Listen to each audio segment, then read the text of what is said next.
Good morning, students, and a very warm welcome to all of you in this e-learning program. In today's session, again, we are going to do a quick recap to chapter number 3, that is gravitation of physics. Let us have a quick look at whole of the chapter.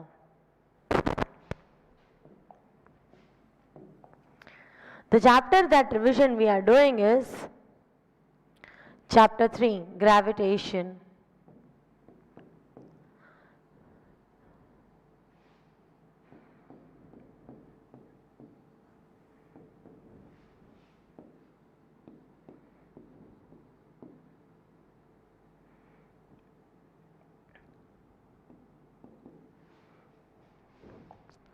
First of all, what we started with the concept that Newton had seen the apple falling down, and here it is. He changed the whole of the physics and made very important law that is called as the law of gravitation. It is also called as universal law of gravitation. What is the law now? The law states that every object in the universe attracts every other object with some force. This force is directly proportional to the product of the mass and inversely proportional to the square of the distance between them. Once again, the whole of the law.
This is very popularly known as universal law of gravitation.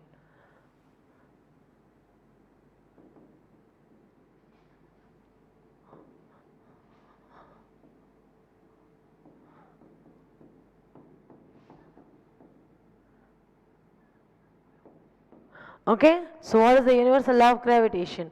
Every object in the universe attracts every other object with some force. This force is directly proportional to the product of the mass and inversely proportional to the square of the distance between them. Let us have a look at whatever portion can be done from here now. As per given, suppose that there are two objects.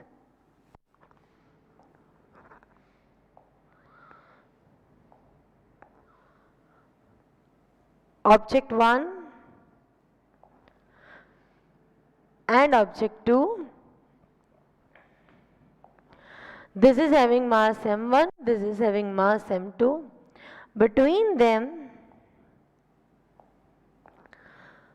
their centers, the distances are. So, what is clear? It is clear from directly proportional to the product of the mass. That means F is proportional to m1, m2. Inversely proportional to the square of the distance between them. F proportional to 1 by r square. So what can you say together writing these two equations? Once again, directly proportional to product means multiplication of the mass.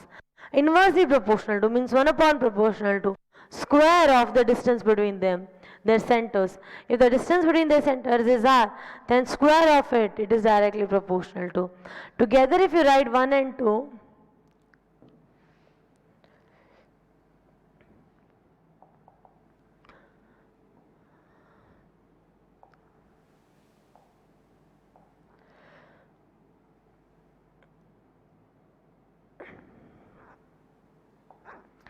together writing 1 and 2,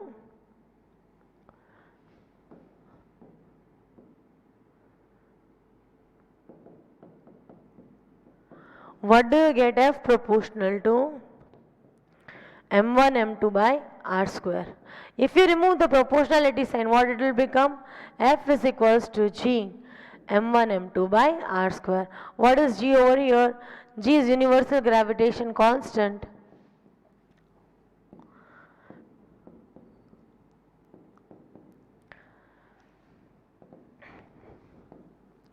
whose value is fixed 6.673 into 10 raised to minus 11 Newton meter square per kilogram square. How does this value came now? It was Henry Cavendish who measured the value of capital G. And coming to the unit, how did the unit came into existence? We know that F is equals to what? Right now we derived G m1 m2 by r square. So what will be G equal to? It will be this F into r square upon m1 m2. What is the unit of F? What is the unit of F? Newton. Unit of radius, it will be distance, so meters square. M1 and M2, kilogram into kilogram, that is kilogram square. So its unit is Newton meter square per kilogram square, that is the unit of capital G. Okay, so this is how the unit of capital G can also be derived. And its value was given by Henry Cavendish. One of the very important formula, one of the very important statement. It was Henry Cavendish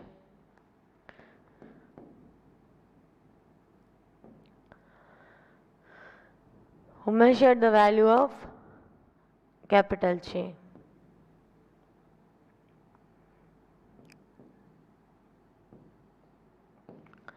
Okay, so this is about the whole universal law of gravitation.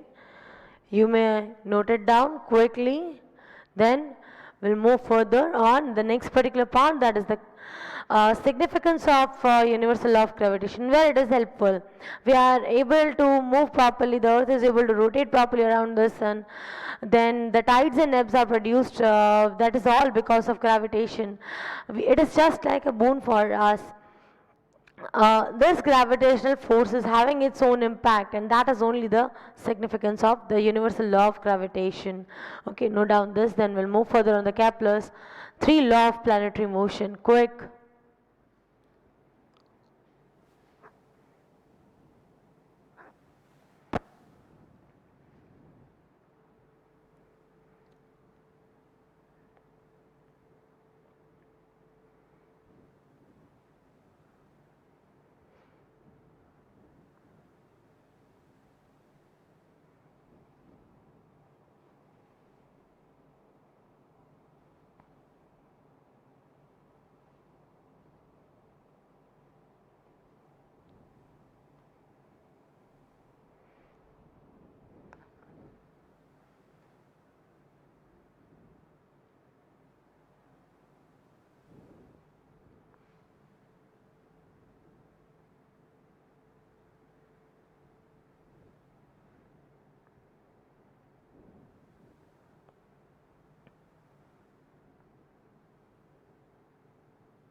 Quick, this is the key part of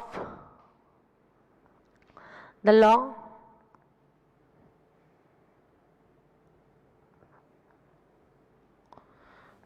This is object A, this is object B.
Chalo, be quick.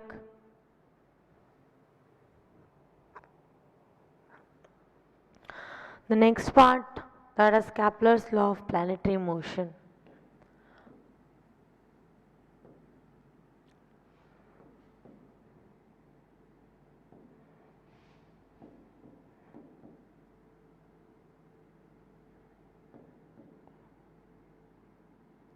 What did Kepler did? Kepler said that all the planet, he gave three laws, and among them the very first one is this.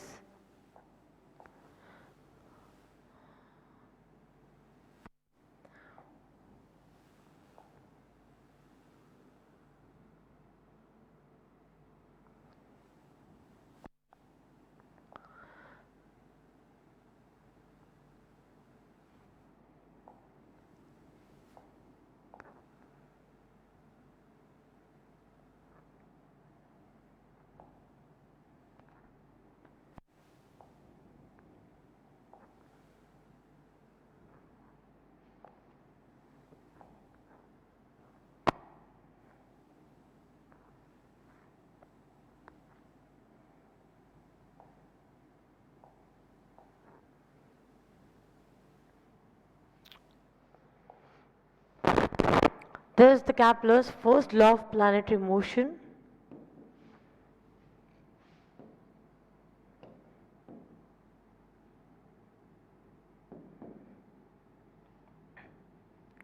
Which states that all the planets move around the sun in an elliptical orbit.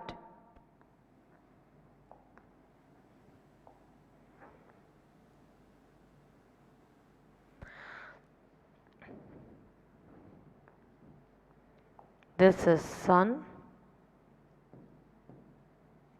this is planet. All the planets move around the sun in an elliptical orbit with sun at one of its focus. That is the Kepler's first law of planetary motion.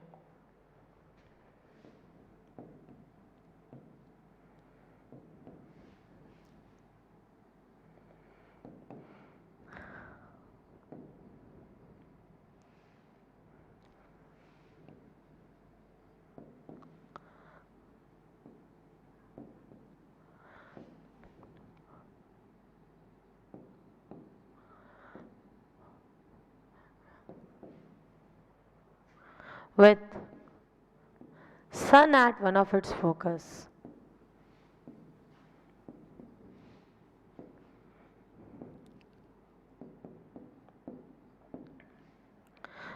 Yes, this is the Kepler's first law of planetary motion. Now, coming to the second law.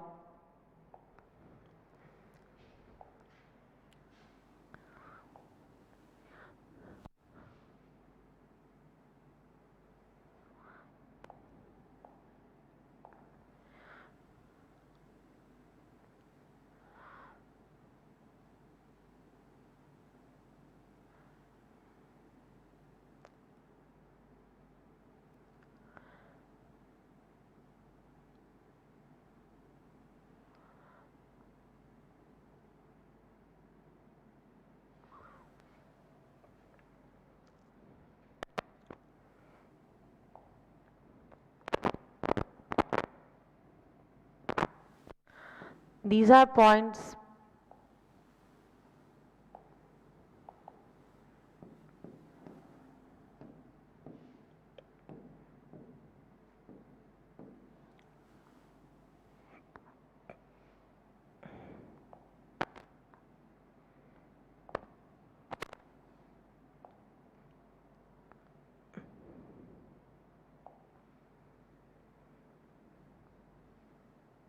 Now, what can we see from here? It can we see from here? This is the Kepler's second law first of all.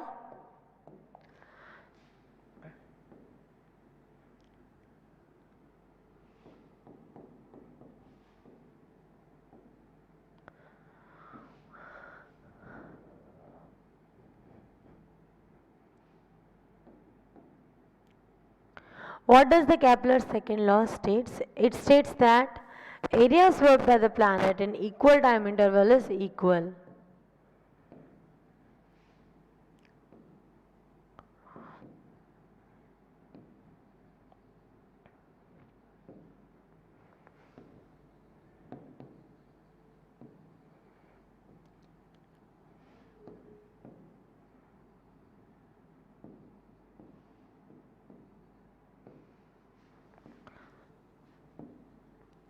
That means that we can say that area of OP1, P2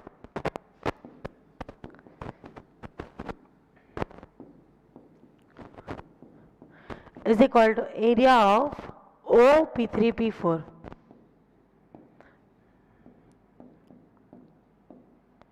Okay, this we are talking about. This one, area of this will be equal to area of this.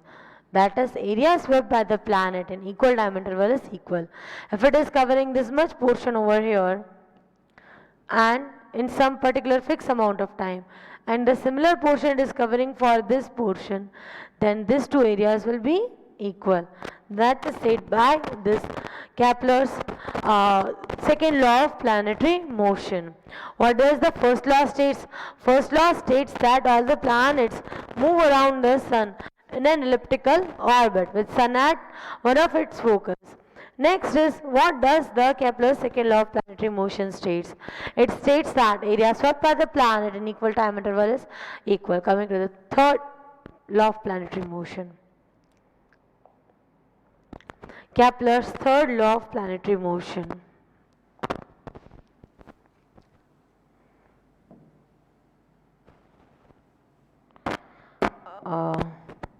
This one only.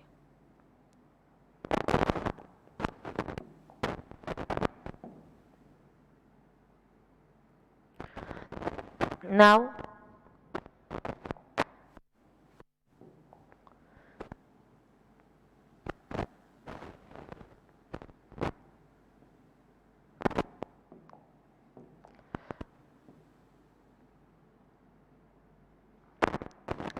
Now, what does the Kepler's third law of planetary motion state?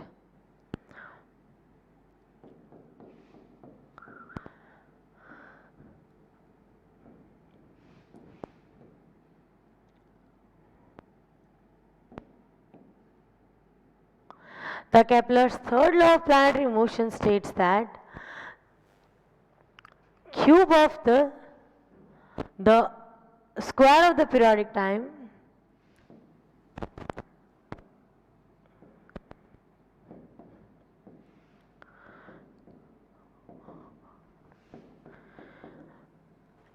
is directly proportional to cube of semi-major axis.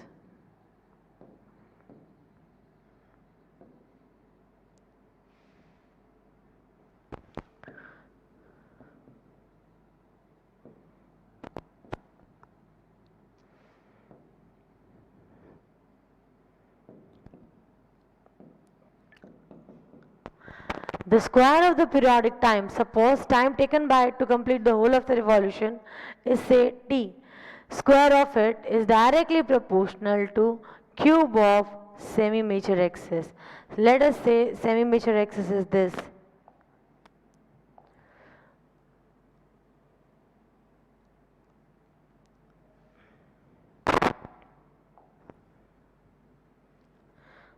Okay.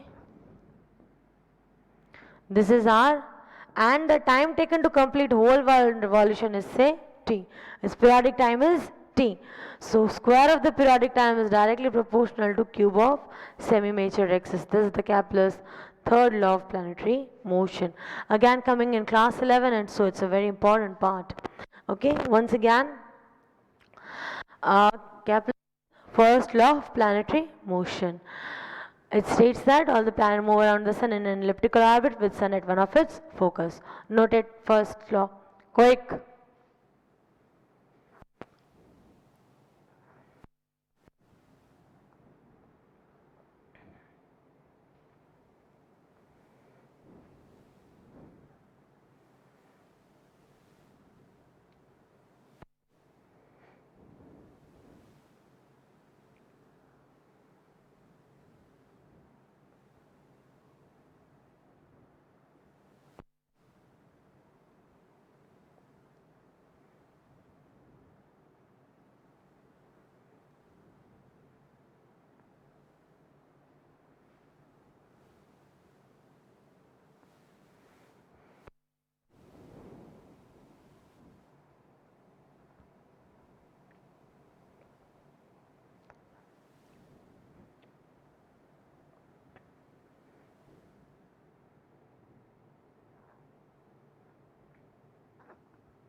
Second law.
Third law.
Be quick.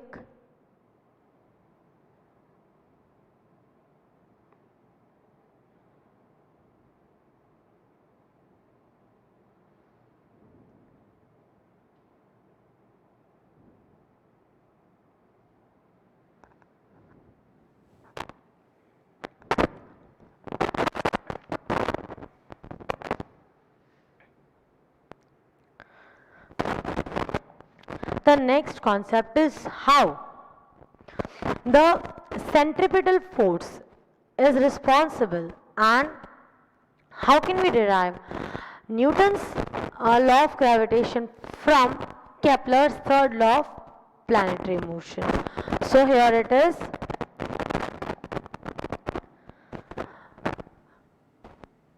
From Kepler's third law of planetary motion,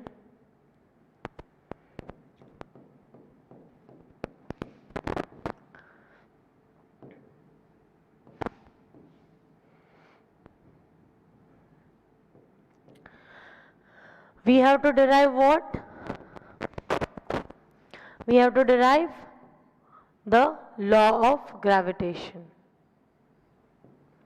This is what we have to do.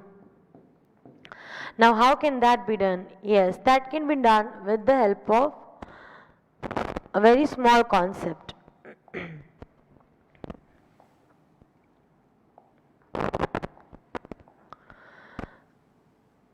The concept of centripetal force.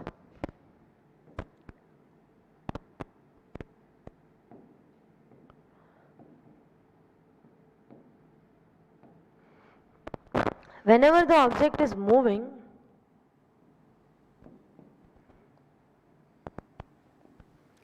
with velocity v,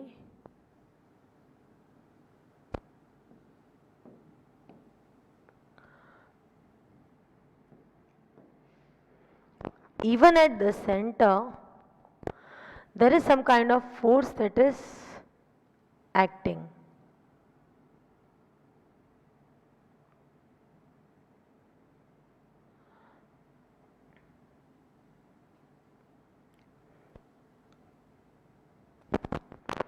Always towards the center there is a force acting.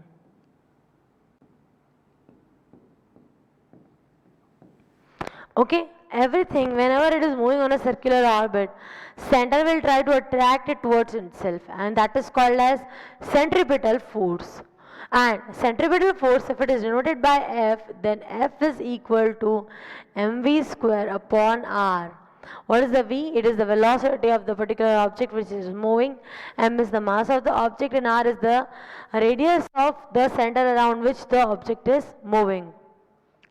So this is how, whenever any object is moving around any particular object in a circular path, then at that time, which force is coming into existence is this centripetal force, that is attracting towards the center, and its formula is this: F is equals to mv square by r.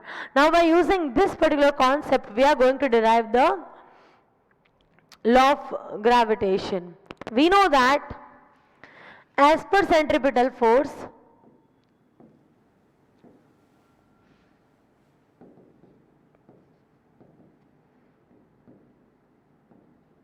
we know that F is equal to mv square by r. But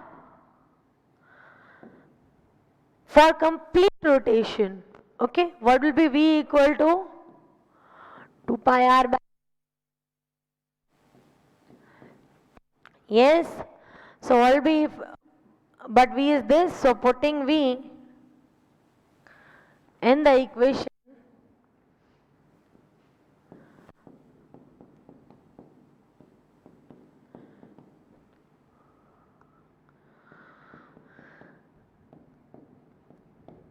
what will we get? We'll get over here, you can see what we are getting.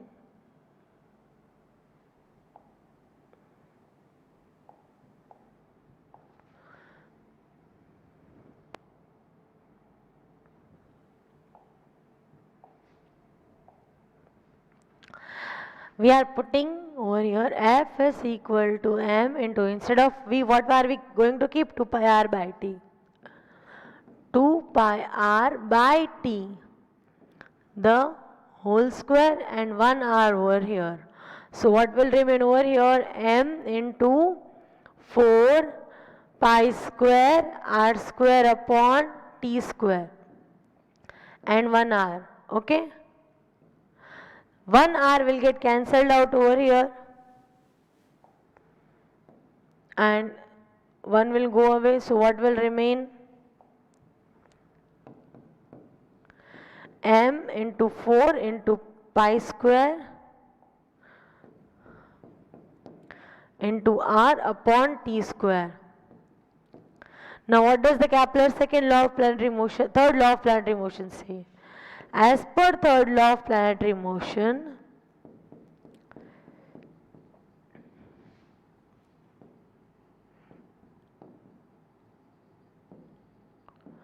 what will you get over here?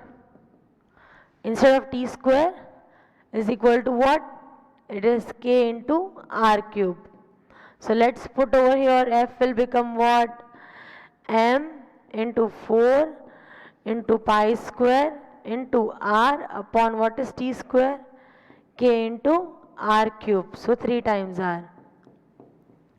So what will happen over here? Over here, the r will get cancelled out and what will remain is this 4 pi square, 4m pi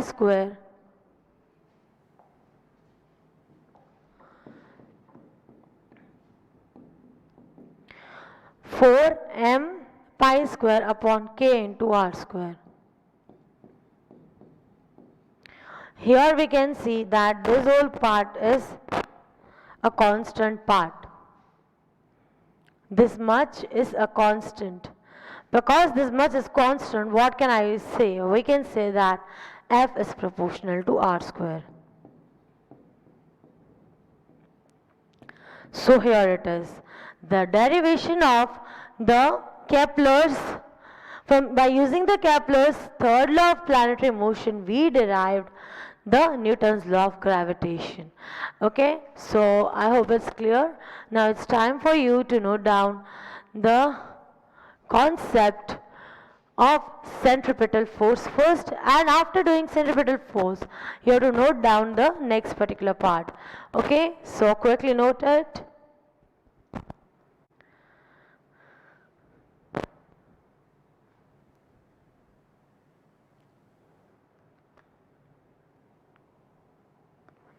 So quickly note down this centripetal force.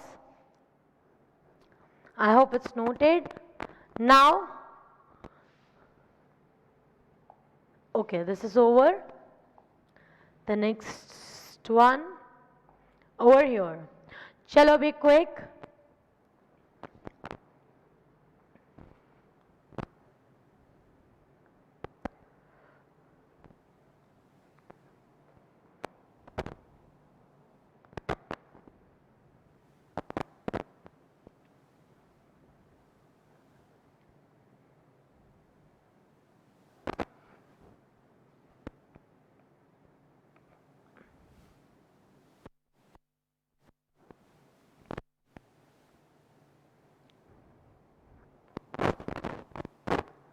Quickly note down all the content.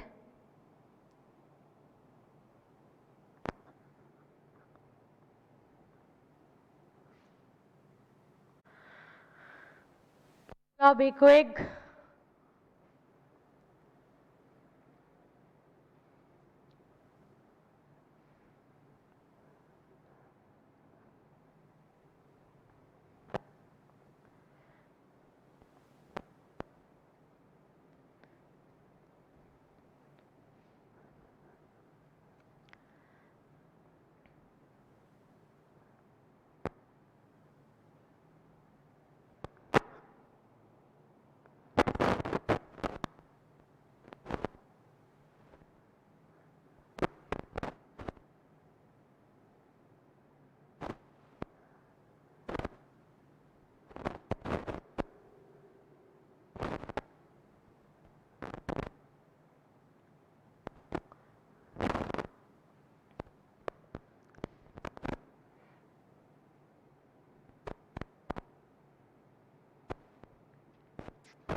Be fast.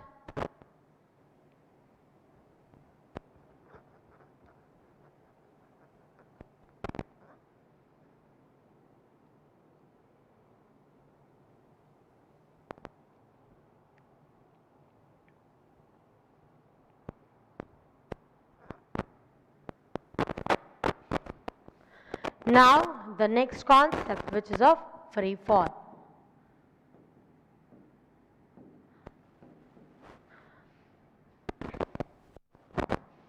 For free fall we have done the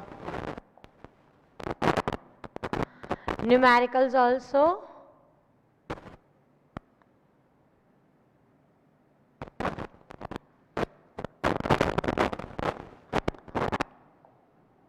Assume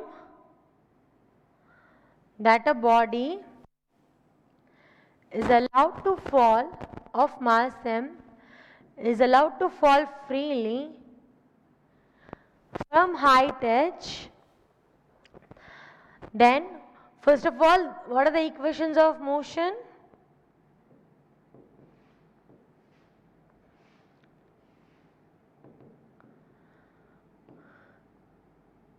They are this: v is equals to u plus at. Then s is equal to ut plus half at square, and v square minus u square is equal to 2as. For free fall, what it will become? For free fall, what it will become? V will be V only, u will be 0, and what will be the acceleration? A will be g and s will be h. So put it over here. What will you get? The first equation, v is equal to gt. Second, if you will put u 0 over here, what will become? H is equal to half into gt square. U will become 0, v square is equals to 2gh, or even v is equals to under root 2gh. This is how the three equations of free fall will get transformed. Okay. So again, very important part, that is free fall. Note down quickly, fast.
So I hope that you are clear with all the part of the revision that is done today. Only half of the portion is done today. The rest half will be done in the next particular lecture, because this is the lesson which needs more amount of practice. Okay, once again have a look whatever part we did. We started with this universal law of gravitation. Every object in the universe is attracting every other object with some force. This force is directly proportional to the product of the mass and inversely proportional to the square of the distance between them. And here it is F proportional to m1 m2, F proportional to 1 by r square. Together if you write, it will become F proportional to m1 m2 by r square. So F is equals to g m1 m2 by r square. And what is g? Universal gravitational constant. Its value is fixed in whole of the universe, and that is this 6.673 into 10 raised to minus 11 Newton meter square per kilogram square. And this is how its unit is coming, and it was Henry Cavendish who firstly stated this value. Then we did this Kepler's law of planetary motion, which is a concept which is coming in class 11, which states that all the planets are moving around the sun in an elliptical orbit with sun at one of its focus. Then the next particular part which we did was this, the second law of motion, that is area swept by the planet in equal time interval is equal, that is area of OP1 P2 is equals to area of OP P4. Then the Kepler's third law of planetary motion, what does it state?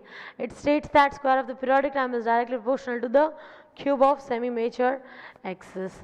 Then we had the derivation, that is this F proportional to 1 by r square by using the concept of Kepler's third law of planetary motion. Okay, and the last part was this free fall derivation. Free fall math, three equations are there, which are those: V is equals to gt and to half gt square and V is equals to under root 2 gt. So these are the three things that so that's all. Thank you so much and have a very good day all of you. Bye bye.